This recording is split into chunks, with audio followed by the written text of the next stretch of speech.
Durkheim, a sociedade na cabeça de cada um. Continuação.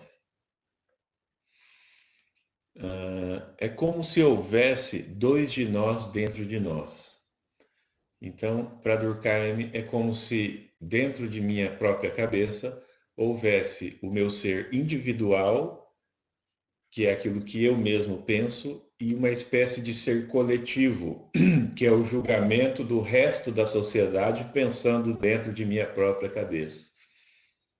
Então, há coisas que eu penso que são ideias originais minhas, são valores pessoais meus, mas na maioria das vezes esses valores vieram de fora da sociedade, né, e foram assimilados por mim. Então, a citação, na cabeça desse ser social que habita em nós, não trafegam apenas estados mentais pessoais, mas um conjunto de crenças, de hábitos, de valores, os quais não revelam apenas coisas que pensamos com nossa própria cabeça, revelam sim o quanto há dos outros em nós. Então, em nosso pensamento, não trafegam só valores individuais, pessoais, mas sim, de certa forma, toda a sociedade habita, os valores de toda a sociedade habitam dentro de minha própria mente, né, interferindo em minhas decisões pessoais.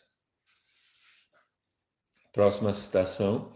As representações coletivas, assim, são exteriores às consciências individuais. Elas não derivam dos indivíduos considerados isoladamente, mas da cooperação. Bem, o que seriam essas representações coletivas? Seriam esses ideais coletivos, né? Os valores que fazem parte de toda a sociedade e que habitam na cabeça dos indivíduos.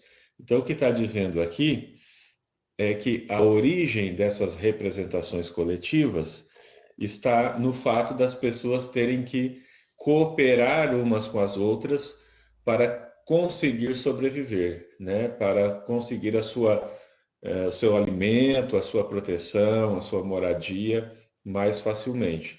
Dessa convivência às quais os indivíduos são forçados por uma necessidade de sobrevivência mesmo, dessa convivência, dessas relações que eles estabelecem, surgem então essas representações coletivas ou esses ideais coletivos. Próxima citação. O todo, para Durkheim, tem precedência sobre as partes.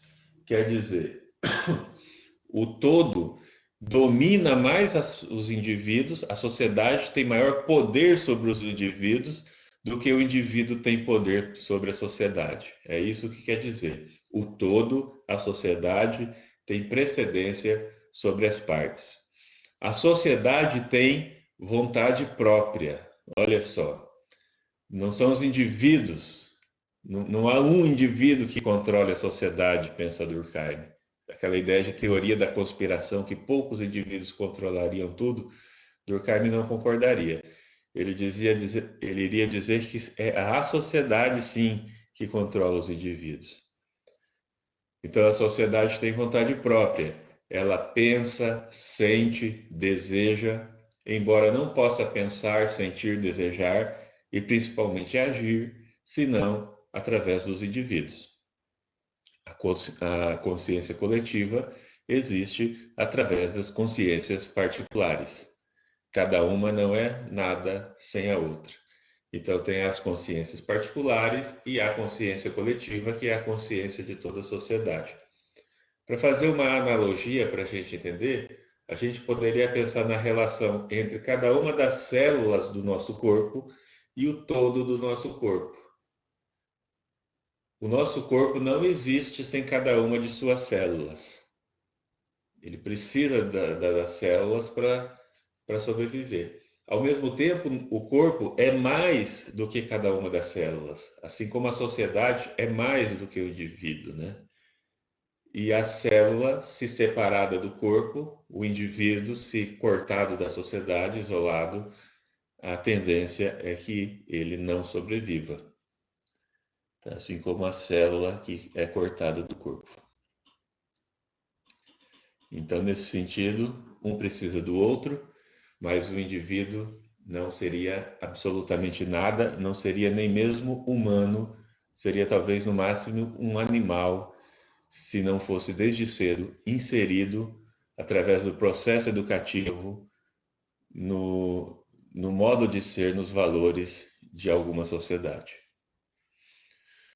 Finalmente, última citação dessa parte. Essa existência social, essa vida coletiva, é obra não apenas dos indivíduos que cooperam entre si num dado momento da sociedade, mas também de gerações passadas, que ajudaram a criar as crenças, os valores e as regras que ainda hoje estão presentes e que nos obrigam, de certo modo, a nos comportarmos de acordo com a vontade da sociedade. Então, muitas das coisas que são valores importantes para mim hoje, ou ideias de coisas que eu acho certo ou errado, ou que acredito ou não acredito, embora eu pense que são minhas, elas não foram criadas por mim. Muito possivelmente, muitas dessas ideias foram criadas por pessoas que já nem existem mais, que já viveram há 100, 200, 300 ou milhares de anos atrás, mas que cunharam valores nessa sociedade, estabeleceram crenças, estabeleceram que determinada coisa é melhor do que outra, e isso passou a se incorporar na sociedade, chegou até a mim através da sociedade, e hoje eu assumo esses valores como meu.